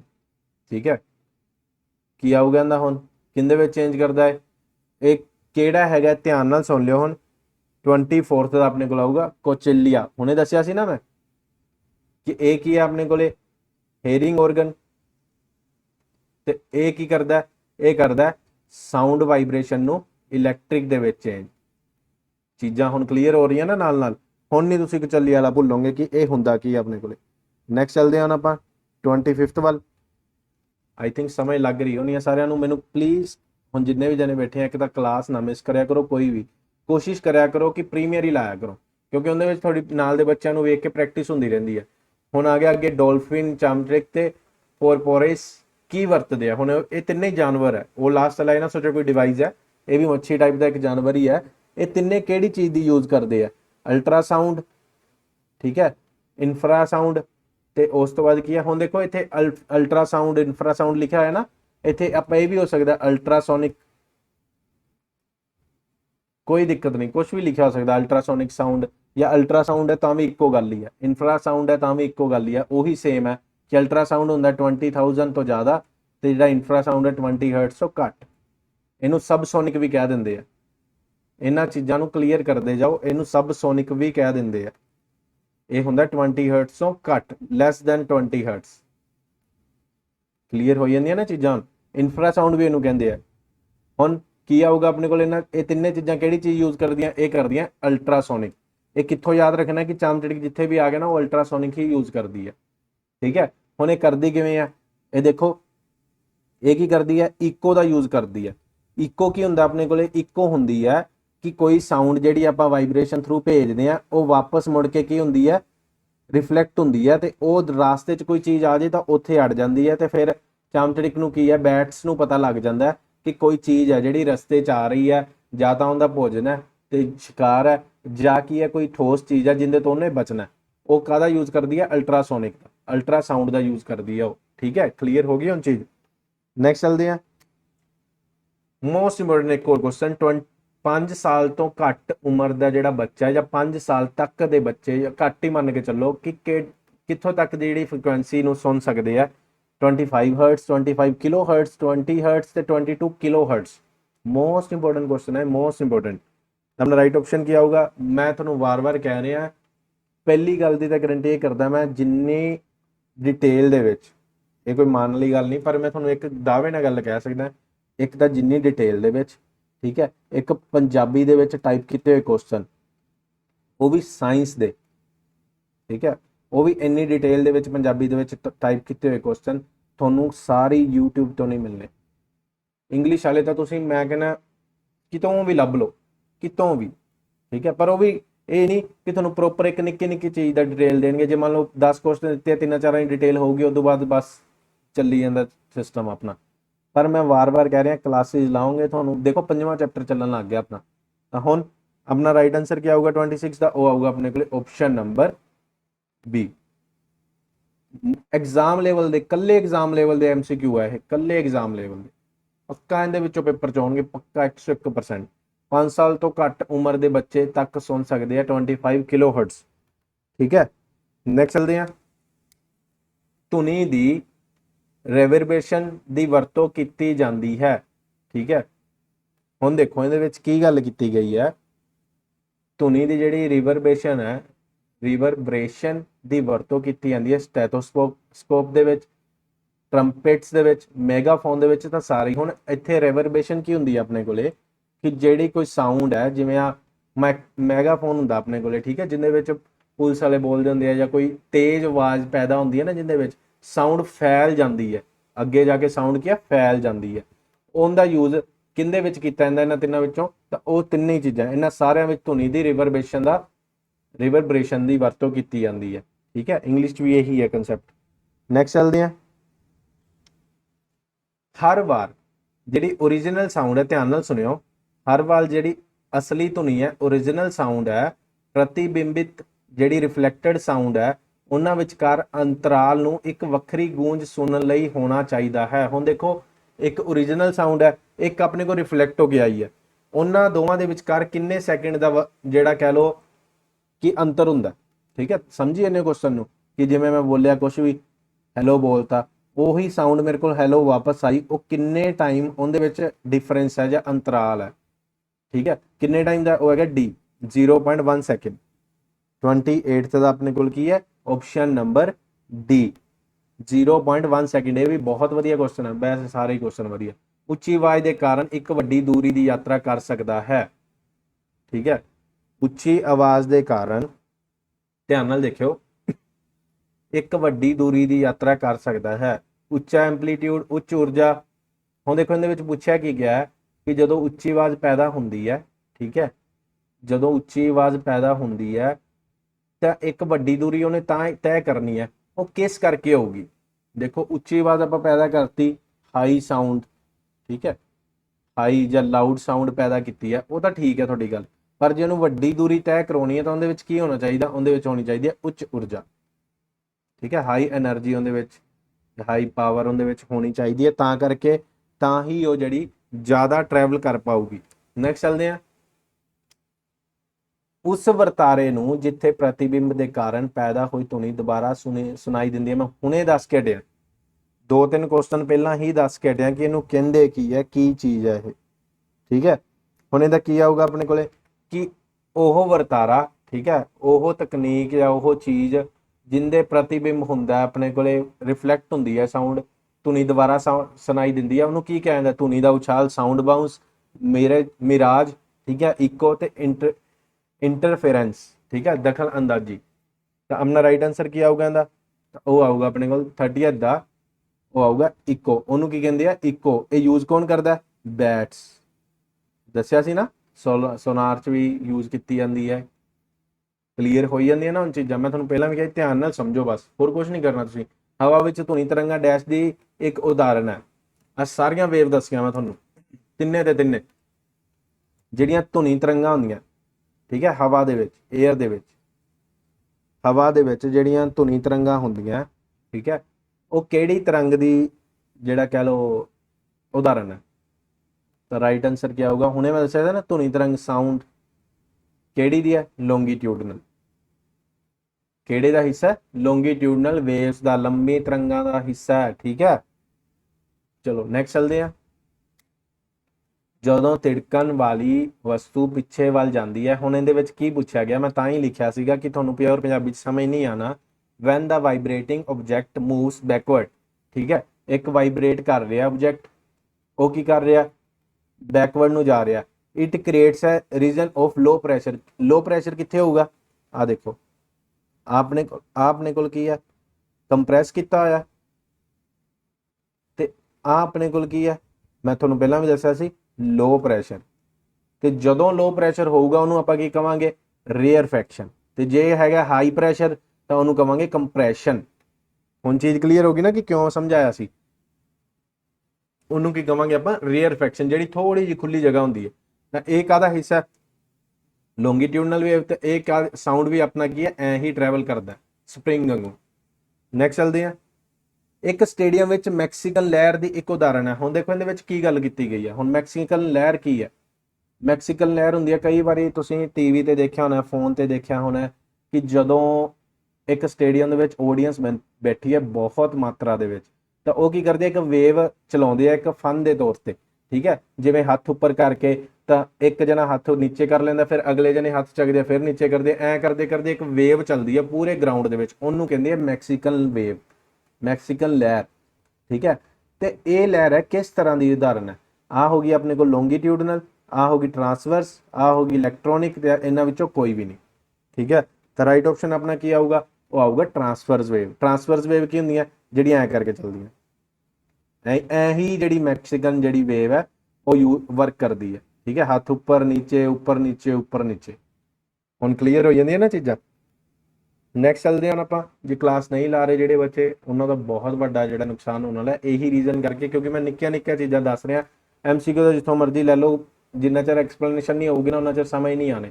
ਦੂਰੀ ਜੋ ਕੰਪਰੈਸ਼ਨ ਜਾਂ ਦੁਰਲਭ ਸਮੇਂ ਤੇ ਪ੍ਰਤੀ ਯੂਨਿਟ ਯਾਤਰਾ ਕਰਦੀ ਹੈ, ਠੀਕ ਹੈ, ਉਹ ਕੀ ਹੈ ਆਪਣੇ ਕੋਲੇ। ਹੁਣ ਦੇਖੋ, ਦੂਰੀ ਜੋ ਕੰਪਰੈਸ਼ਨ ਜਾਂ ਦੁਰਲਭ ਸਮੇਂ ਵਿੱਚ ਕੰਪਰੈਸ਼ਨ, ਠੀਕ ਹੈ, ਆਹ ਵਾਲੀ, ਪ੍ਰਤੀ ਯੂਨਿਟ, ਪਰ ਯੂਨਿਟ ਟਾਈਮ ਵਿੱਚ ਟਰੈਵਲ ਕਰਦੀ ਹੈ। ਜਿਹੜੀ ਕੰਪਰੈਸ਼ਨ ਦੇ ਵਿੱਚ ਪਰ ਯੂਨਿਟ ਟਾਈਮ ਦੇ ਵਿੱਚ ਟਰੈਵਲ ਕਰਦੀ ਹੈ, ਉਹਨੂੰ ਕੀ ਕਹਿੰਦਾ, ਆਵਾਜ਼ ਦੀ ਗਤੀ, ਠੀਕ ਹੈ। ਉਹਨੂੰ ਕੀ ਕਿਹਾ ਜਾਂਦਾ, ਆਵਾਜ਼ ਦੀ ਗਤੀ। ਕਲੀਅਰ ਹੋ ਗਿਆ। ਉਹਨੂੰ ਕੀ ਕਹਿੰਦੇ, 34 ਦਾ ਡੀ। ਜਿਹੜੀ ਕੋਈ ਕੰਪਰੈਸ਼ਨ ਦੇ ਵਿੱਚ ਕੋਈ ਚੀਜ਼ ਪਰ ਯੂਨਿਟ ਟਾਈਮ ਦੇ ਵਿੱਚ ਟਰੈਵਲ ਕਰਦੀ ਹੈ, ਉਹਨੂੰ ਕਹਿੰਦਾ ਆਵਾਜ਼ ਦੀ ਗਤੀ, ਠੀਕ ਹੈ। ਲਾਸਟ ਕੁਐਸਚਨ ਅੱਜ ਦਾ 35 ਕੁਐਸਚਨ ਹੋ ਗਿਆ। ਅੱਜ ਦੇਖ ਲਓ, ਜਦੋਂ ਕੋਈ ਸਰੀਰ ਥਿਰਕਦਾ ਹੈ, ਇਹ ਆਲੇ ਦੁਆਲੇ ਦੀ ਹਵਾ ਨੂੰ ਸੰਕੁਚਿਤ ਕਰਦਾ ਹੈ। ਆ ਦੇਖੋ, ਫੇਰ ਉਹੀ ਕੁਐਸਚਨ ਆ ਗਿਆ, ਵਾਰ-ਵਾਰ ਕੁਐਸਚਨ ਬਦਲੇ ਜਾ ਰਹੇ ਆ, ਤੁਸੀਂ ਸਿਰਫ ਸਮਝਣਾ। ਹੁਣ ਦੇਖੋ, ਕੋਈ ਬੋਡੀ ਹੈ, ਠੀਕ ਹੈ, ਜਿਨ੍ਹਾਂ ਤੇ ਜ਼ੋਰ ਲਾਇਆ ਜਾਂਦਾ, ਉਹ ਆਲੇ ਦੁਆਲੇ ਦੀ ਹਵਾ ਨੂੰ ਕੀ, ਸੰਕੁਚੀ ਮਤਲਬ ਇਕੱਠਾ ਕਰਨਾ, ਕੰਪਰੈਸ ਕਰਨਾ, ਠੀਕ ਹੈ। ਇੱਕ ਉੱਚ ਘਣਤਾ ਵਾਲਾ ਖੇਤਰ ਬਣਾਉਂਦੀ ਹੈ। ਜਦੋਂ ਕੋਈ ਚੀਜ਼ ਕੰਪਰੈਸ ਹੋਊਗੀ ਤਾਂ ਉਹਦੇ ਵਿੱਚ એનર્ਜੀ ਸਟੋਰ ਹੋਊਗੀ, ਤਾਂ ਉਹਨੂੰ ਆਪਾਂ ਕੀ ਕਵਾਂਗੇ, ਕੰਪਰੈਸ਼ਨ। ਤੇ ਜਿਹੜੀ ਅੱਗੇ ਵਾਲੀ ਢਿੱਲੀ ਹੈ ਉਹ ਰੇਅਰਫੈਕਸ਼ਨ। ਆ ਕੀ ਹੈ, ਕੰਪਰੈਸ਼ਨ। ਹੁਣ ਚੀਜ਼ਾਂ ਕਲੀਅਰ ਹੋਣ ਲੱਗ ਗਈਆਂ ਨਾ। ਤਾਂ ਇਹ ਸੀ ਅੱਜ ਦਾ ਆਪਣਾ ਲੈਕਚਰ। ਤਾਂ ਪਲੀਜ਼ 2-3 ਚੀਜ਼ਾਂ ਦਾ ਧਿਆਨ ਰੱਖਿਆ ਕਰੋ। ਜੇ ਤੁਹਾਨੂੰ ਹੁਣ ਜਿਹੜੇ ਕਹਿੰਦੇ ਰਹਿੰਦੇ ਸਰ ਇੰਗਲਿਸ਼, ਪੰਜਾਬੀ, ਤਾਂ ਥਿਊਰੀ, ਤਾਂ ਜੇ ਤਿੰਨੇ ਚੀਜ਼ਾਂ ਦੀ ਤੁਹਾਨੂੰ ਇਸ ਵੀਡੀਓ ਦੇ ਵਿੱਚ ਕਮੀ ਲੱਗਦੀ ਹੈ, ਜਾਂ ਮੇਰੇ ਕਿਸੇ ਵੀ ਲੈਕਚਰ 'ਚ ਲੱਗਦੀ ਹੈ ਨਾ ਕਿ ਸਰ ਸਾਨੂੰ ਇਸ ਚੀਜ਼ਾਂ ਦੀ ਬਾਹਲੀ ਦਿੱਕਤ ਹੈ, ਫਿਰ ਤਾਂ ਤੁਹਾਨੂੰ ਮੈਂ ਦੱਸੂਗਾ ਕਿ ਇਹਨੂੰ ਕਿਵੇਂ ਆਪਾਂ ਸੌਰਟ ਆਊਟ ਕਰਨਾ, ਠੀਕ ਹੈ। ਅਦਰਵਾਈਜ਼ ਮੈਂ ਕੋਸ਼ਿਸ਼ ਕਰਦਾ ਹਾਂ, ਆਹ ਦੇਖੋ, ਜਿਵੇਂ ਹੁਣ ਜਿਹੜੀ ਚੀਜ਼ 'ਚ ਮੈਨੂੰ ਲੱਗਦਾ ਸੀਗਾ ਵੀ ਇੱਥੇ ਤੁਸੀਂ ਨਹੀਂ ਧਿਆਨ 'ਚ ਰਹਿਣਾ, ਤੁਹਾਡੇ ਪੰਜਾਬੀ ਵਾਲਾ, ਮੈਂ ਇੰਗਲਿਸ਼ ਵੀ ਲਿਖ ਕੇ ਲਿਆ। ਤਾਂ ਮੈਂ ਤੁਹਾਨੂੰ ਰੀਜ਼ਨ ਵੀ ਦੱਸਤਾ ਕਿ ਕਿਉਂ ਬਾਇਲਿੰਗੁਅਲ ਨਹੀਂ ਲਿਖਦਾਗਾ। ਇਹੀ ਰੀਜ਼ਨ ਹੈ। ਸਮਝਾ ਜ਼ਰੂਰ ਦੇਣਾ ਤੁਹਾਨੂੰ ਮੈਂ ਨਾਲ ਕਿ ਇਹ ਇੰਗਲਿਸ਼ 'ਚ ਇਹਨੂੰ ਕਹਿੰਦੇ ਕੀ ਹੈ।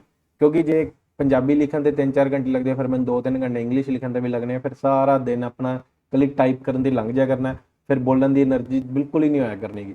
ਹੁਣ ਵੀ ਬੋਲ ਕੇ ਗਲਾ ਇੱਕਦਮ ਬੈਠਿਆ ਪਿਆ। ਚਲੋ ਮਿਲਦੇ ਆ ਨੈਕਸਟ ਲੈਕਚਰ ਦੇ ਵਿੱਚ। ਬਹੁਤ ਬਹੁਤ ਧੰਨਵਾਦ ਤੁਹਾਡਾ ਕੀਮਤੀ ਸਮੇਂ ਦੇਣ ਲਈ। ਜਿਹੜੇ ਬੱਚੇ ਨਹੀਂ ਲੈਕਚਰ ਲਗਾਉਂਦੇ ਜਾਂ ਬਾਅਦ ਚੋਂ ਲਾਉਂਦੇ, ਪਲੀਜ਼ ਟਰਾਈ ਕਰਿਆ ਕਰੋ, 5 ਵਜੇ ਲਗਾ ਲਿਆ ਕਰੋ। ਬਹੁਤ ਬਹੁਤ ਸ਼ੁਕਰੀਆ, ਬਹੁਤ ਬਹੁਤ ਧੰਨਵਾਦ ਤੁਹਾਡਾ ਕੀਮਤੀ ਸਮੇਂ ਦੇਣ ਲਈ।